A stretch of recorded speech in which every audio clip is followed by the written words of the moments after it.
স্বাগত BRB cables নিবেদিত ভোটের সংবাদে। আপনাদের সঙ্গে আছি আমি সাদিক হাসান ইমন।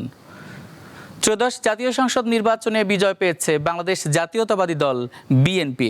এখন পর্যন্ত প্রকাশিত কেন্দ্রভিত্তিক বেসরকারি ফলাফলে দলটি 200 আসনের মাইলফলক অতিক্রম করেছে। বিএনপির নেতৃত্বাধীন জোট পেয়েছে 208টি আসন, বিপরীতে জামাত জোটের প্রাপ্ত আসন সংখ্যা 72। এখন পর্যন্ত ভোট গণনা চলছেই। ধারণা করা হচ্ছে দুপুরের মধ্যে 299টি আসনের ফলাফল আনুষ্ঠানিকভাবে ঘোষণা করতে পারবে ইসি।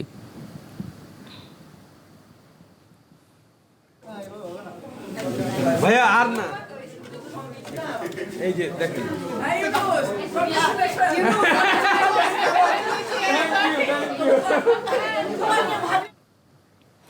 নির্বাচন কমিশনে ফল ঘোষণার স্থানে আছেন সহকর্মী জহিরুল মোহসান।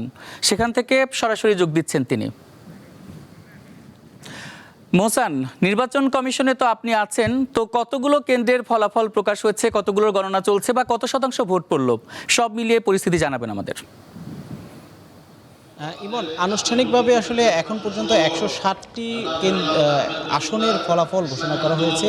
তবে এর মধ্যে অনেকগুলো আসনের কিছু কেন্দ্রের নির্দিষ্ট আসনের কেন্দ্রের ফল দেওয়া হয়েছে। তবে পুরোপুরি চূড়ান্ত আসনের ফল দেওয়া হয়েছে 150টির বেশি, প্রায় 55 থেকে 60-এর মতো। আমার কাছে হেভিওয়েট ঢাকার 3টি আসনের ফল রয়েছে এবং ভোটের সংখ্যা রয়েছে। আমি যদি আপনাকে একটু জানাতে চাই যে ঢাকা 13 আসন, এটি কিন্তু আসলে শুরু থেকে একটি আলোচিত আসন ছিল এবং এই আসনের প্রার্থী ছিলেন ববি হাজ্জাজ এবং বাংলাদেশ খেলাফত মজলিসের মামুনুল হক। আমি যেটুকু জানতে পেরেছি যে বিএনপির নমিনেশন নিয়ে ববি হাজ্জাজ নির্বাচন করেছেন এবং তিনি 88,387 ভোট পেয়ে বিজয়ী হয়েছেন এবং তার নিকটতম প্রতিদ্বন্দ্বী বাংলাদেশ খেলাফত মজলিসের মামুনুল হক, তিনি পেয়েছেন 86,067 ভোট। এবং ঢাকা 17 আসনের ফল রয়েছে আমার হাতে। সবচেয়ে আলোচিত আসন তারেক রহমান, বিএনপি চেয়ারম্যান, যিনি এই আসন থেকে নির্বাচন করেছেন, তিনি 72,699 ভোট পেয়েছেন এবং তার নিকটতম প্রতিদ্বন্দ্বী 68,300 ভোট পেয়েছেন। দুঃখিত, 6,803 ভোট পেয়েছেন। দুঃখিত, আমি আরেকবার বলছি যে 68,300 ভোট পেয়েছেন। এবং এর পরবর্তীতে ঢাকা 15 আসনে যেটি আরেকটি আলোচিত আসন, শফিকুর রহমান, তিনি 85,131 ভোট পেয়েছেন এবং তার নিকটতম প্রতিদ্বন্দ্বী প্রার্থী ধানের শীষের প্রতীকে যিনি নির্বাচন করেছেন শফিকুল ইসলাম, তিনি পেয়েছেন 63,517 ভোট। আমার সঙ্গে রয়েছেন আমার সহকর্মী শিলি শব্দম। আমি একটু তার কাছে চলে যাব যে আজকে কিন্তু এখন পর্যন্ত নির্বাচনের ফল ঘোষণা চলছে এবং এই যে ফল ঘোষণা চলছে, আমরা এখন পর্যন্ত আনুষ্ঠানিকভাবে 160টি আসনের ফল কিন্তু প্রায় আমাদের হাতে চলে এসেছে। তবে বেসরকারিভাবে বিভিন্ন আমরা দেখেছি যে 200-র উপরে কিন্তু বিএনপির যারা প্রার্থী রয়েছেন তারা 200 আসনের এর বেশি আসনে আসলে কিন্তু জয়লাভ করেছে। এই যে নিরঙ্কুশ জয় বিএনপির, এটাকে আপনি আসলে কীভাবে দেখছেন? এবং তাদের যে প্রতিদ্বন্দ্বী প্রার্থী জামাত, আমরা একটু আগে শুনছিলাম যে 70-এর বেশি তারা কিন্তু এখন পর্যন্ত তাদের আসন সংখ্যা রয়েছে। মোহসান, আপনি যেটা বলছিলেন যে বিএনপি ধারণা করা হচ্ছে সরকার গঠনের পথে হাঁটছে। আমরা নির্বাচন কমিশনের যে আনুষ্ঠানিক ফলাফল সেখানে আমরা দেখেছি, এর মধ্যে প্রথম যে 100 সংসদীয় আসনের ফলাফল ঘোষণা হয়েছিল সেখানে 78টি আসন বিএনপি এবং বাকি আসনগুলো জামায়াত পেয়েছিল। সেই তথ্যটা আমরা জেনেছি। পরবর্তী তথ্যগুলো আসলে আপডেট এখনও আসেনি।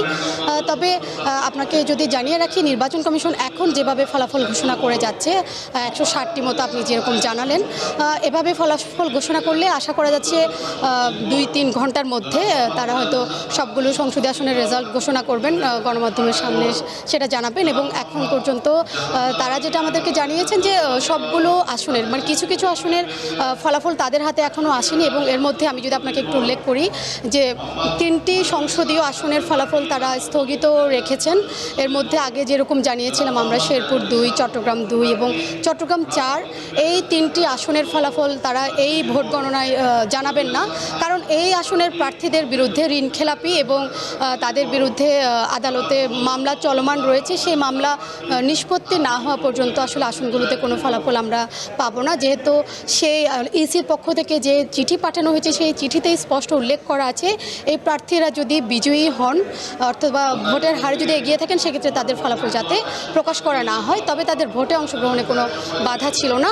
তো যদি আদালতে এই তাদের ফলাফল নিষ্পত্তি হয় বা এই বিষয়ে মামলা সুরাহা হয় সেক্ষেত্রে হয়তো পরবর্তী বিষয়ে জানা যাবে। তবে এর মধ্যে আপনাকে যদি বলি যে গণভোটের যে বিষয় সে হ্যাঁ এবং নায়ের যে জয় আমরা দেখেছি যে অধিকাংশ ক্ষেত্রে যেসব আসনে ফলাফল ঘোষণা করা হয়েছে বেশিরভাগ আসনে আসলে হ্যাঁ জয়ী হয়েছে, অর্থাৎ গণভোটে যে সংস্কারের বিষয়গুলো আনা হয়েছিল সেগুলো জয়ী হয়েছে। শিউলি, সারাদিন কিন্তু টানটান উত্তেজনার মধ্যে দিয়ে কিন্তু আসলে ফলগুলো ঘোষণা করা হচ্ছে। আমরা দেখেছি ঢাকার বেশ কিছু আসন নিয়ে কিন্তু নানা ধরনের অভিযোগ ছিল এবং পরবর্তীতে সেই ফলগুলো কিন্তু আমাদের হাতেও এসে পৌঁছাচ্ছে। তো ঢাকার আসনগুলোর বিশ্লেষণ আপনি কি করবেন আসলে?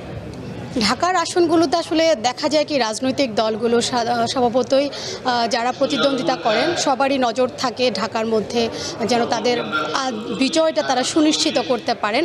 সে অর্থে আমরা দেখেছি যে বিএনপি, এনসিপি কিংবা জামায়াতের যেসব প্রার্থী তাদের প্রত্যেকেরই নজর ছিল আসলে ঢাকার আসনগুলোতে, এবং আমরা দেখেছি কোনো কোনো রাজনৈতিক দল আসলে ঢাকার আসনগুলো ছাড় দেওয়া হবে না এরকম বক্তব্য আমরা আসলে গণমাধ্যমে প্রকাশ হতে দেখেছি।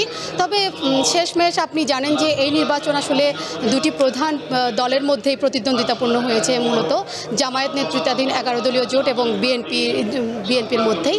তো আমরা দেখছি বেশিরভাগ আসনে আসলে বিএনপি প্রার্থীরাই এগিয়ে আছেন এবং এটাকে আপনি হয়তো বলতে পারেন যে সেক্ষেত্রে রাজনৈতিক বিশ্লেষকরাই হয়তো তার যথাযথ উত্তর দেবেন। তবে আমি যেটা দেখছি বিশ্লেষকদের মত অনুযায়ী যে সাধারণ মানুষ আসলে নতুন কিছু চেয়েছেন নিশ্চয়ই, কিন্তু তার মধ্যে তাদের আস্থা অর্জনের ব্যাপারটা হয়তো ছিল যে মানুষ যেখানে তাদের আস্থা খুঁজে পেয়েছে সেই জায়গাতে তারা ভোট দিয়ে তাদের পছন্দের প্রার্থী নির্বাচিত করেছে। এবং আমরা দেখেছি যে কোনো কোনো আসনে জামায়াতের আমির যেমন জয়ী হয়েছেন, আবার বিএনপির তারেক রহমান তিনি জয়ী হয়েছেন, এরকম আমরা বিভিন্ন বিষয়গুলো উঠে আসতে দেখেছি।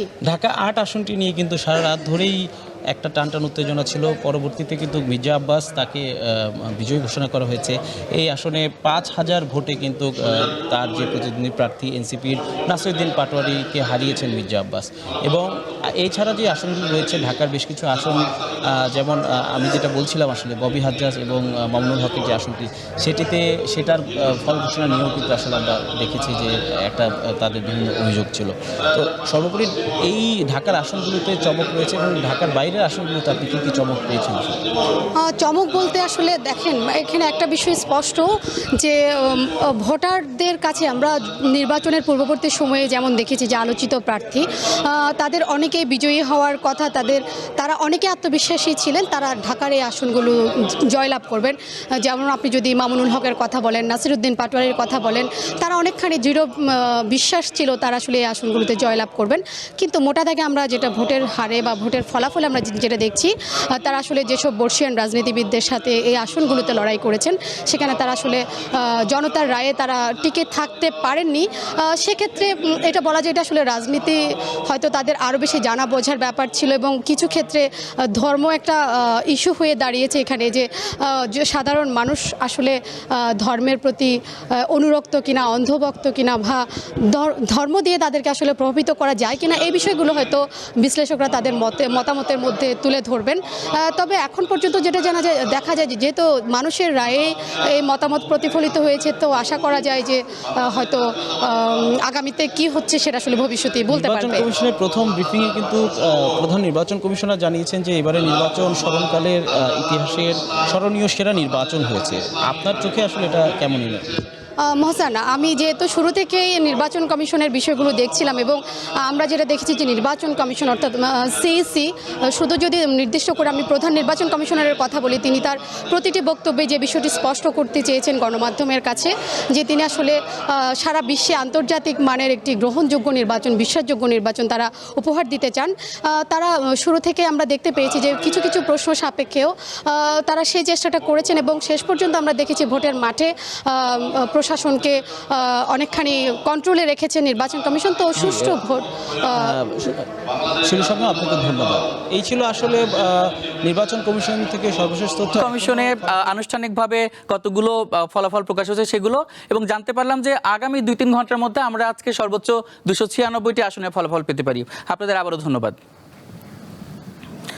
নির্বাচন কমিশন থেকে যুক্ত ছিলেন সহকর্মী জহিরুল মোহসান ও শিউলি শবনব। এবার যাচ্ছি বরিশালে। বরিশালের 6টি সংসদীয় আসনের সবকটিতেই জয়ী হয়েছেন বিএনপি মনোনীত প্রার্থীরা। এ বিষয়ে জানাতে বরিশাল থেকে যুক্ত আছেন সহকর্মী মুর্তুজা জুয়েল।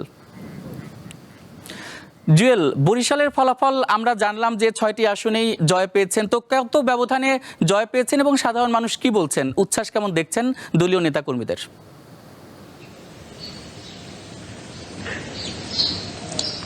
ইমন, বরিশালের 6টি সংসদীয় আসনের প্রত্যেকটিতেই বিএনপি প্রার্থীরা জয়লাভ করেছে। সাধারণ মানুষ, আমরা সকাল থেকে যখন গতকাল কাজ করছিলাম এই নির্বাচনী এলাকাগুলোতে, সেখানে যারা ভোট দিতে এসেছেন এবং ভোট প্রয়োগ করেছেন তাদের সঙ্গে আমরা কথা বলেছি। তারা যে বিষয়টি বলেছেন যে মূলত দীর্ঘদিন তারা ভোট দিতে পারেননি, এর ফলে তারা আসলে ভোট নিয়ে খুবই আগ্রহী ছিলেন এবং তারা বলেছেন যে বিএনপি মনোনীত যে সকল প্রার্থীরা ছিলেন 6টি আসনেই, সেখানে এই সকল প্রার্থীরা বিগত কয়েক যুগ, অন্তত 3 থেকে 4 যুগ ধরে তারা এই নির্বাচনী এলাকার মানুষগুলোর সঙ্গে তারা পরিচিত। ইতিপূর্বেও তারা একাধিকবার এখানে একজন সংসদ সদস্য ছিলেন, 3 বার 4 বার তারা সংসদ সদস্য ছিলেন, কেউ সিটি কর্পোরেশনের মেয়র ছিলেন, হুইপ ছিলেন, দায়িত্বপ্রাপ্ত মন্ত্রী ছিলেন। এই সকল প্রার্থীরা কিন্তু আবার ঠিক 17 বছর পরে তাদের মাঝে প্রার্থী হয়ে নির্বাচনে দাঁড়িয়েছেন। ফলে তাদেরকে নিয়ে কিন্তু প্রথম দিক থেকেই ভোটারদের এবং যারা দলীয় নেতাকর্মী তাদের মধ্যে বেশ উৎসাহ উদ্দীপনা ছিল। এবং আমরা ভোটের ফলাফলে যে বিষয়টি দেখতে পেয়েছি যে তারা কিন্তু 4জন প্রার্থী 1 লাখের উপরে তারা এখানে ভোট পেয়েছেন, ভোটারদের সমর্থন পেয়েছেন। ফলে তারা কিন্তু এই সকল প্রার্থীদের নিকট বেশ আশাবাদী যে তারা যেহেতু তাদের নির্বাচিত প্রতিনিধিদেরকে সংসদে পাঠাচ্ছেন, সেক্ষেত্রে তারা যে সকল প্রতিশ্রুতিগুলো দিয়েছিলেন সেগুলো তারা পালন করবেন এবং নির্বাচনী এলাকাগুলোর যে সমস্ত বিষয় রয়েছে জনগুরুত্বপূর্ণ সেই বিষয়গুলোকে তারা প্রাধান্য দিবেন।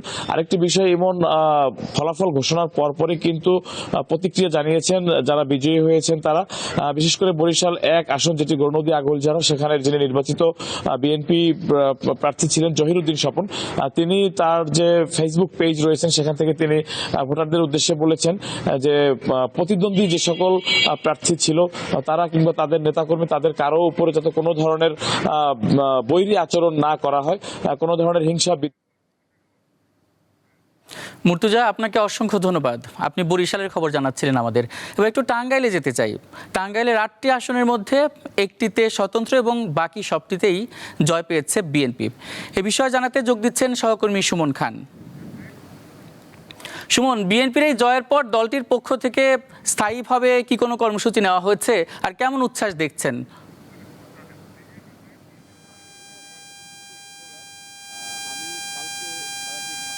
তো বিএনপি জয়ের উচ্ছ্বাসের পর সারা রাত রেজাল্ট গণনা এমনকি অনেক পর তারা বিভিন্ন কর্মসূচি আজকে হয়তো হবে, মিছিল এমনকি যে আনন্দ উল্লাস রাতেই হয়েছে সেই আনন্দ উল্লাস আপনি দেখতেই পাচ্ছেন।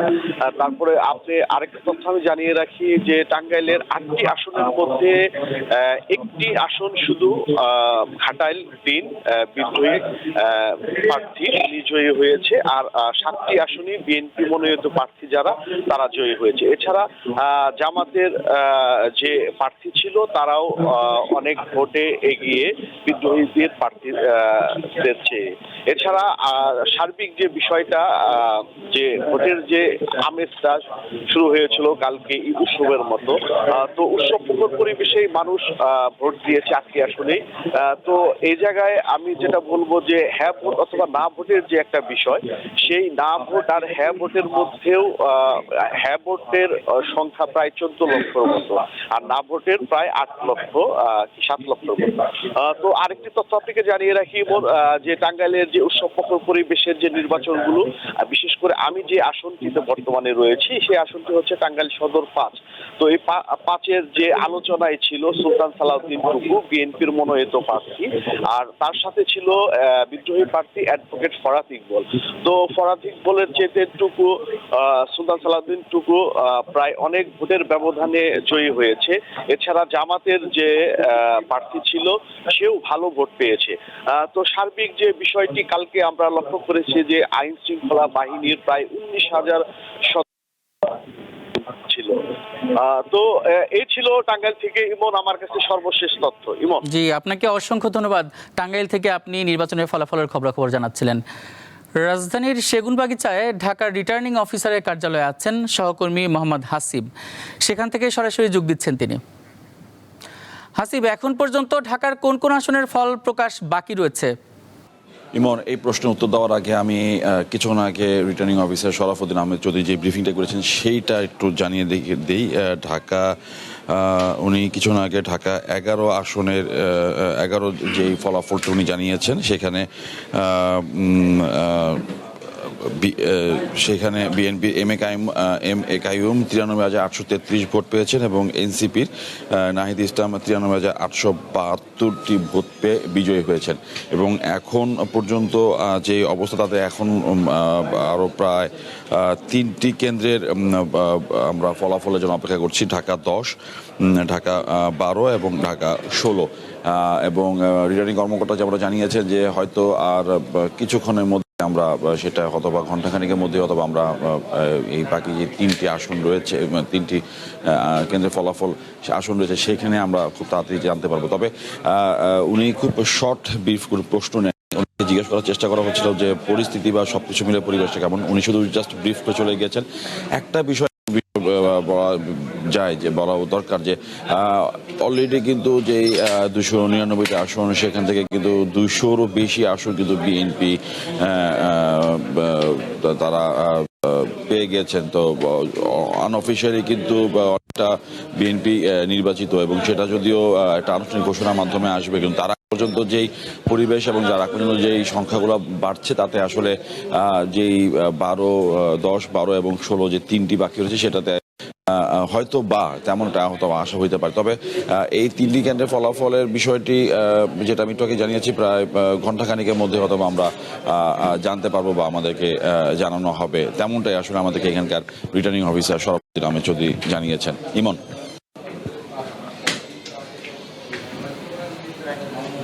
হাসিব, আপনাকে অসংখ্য ধন্যবাদ।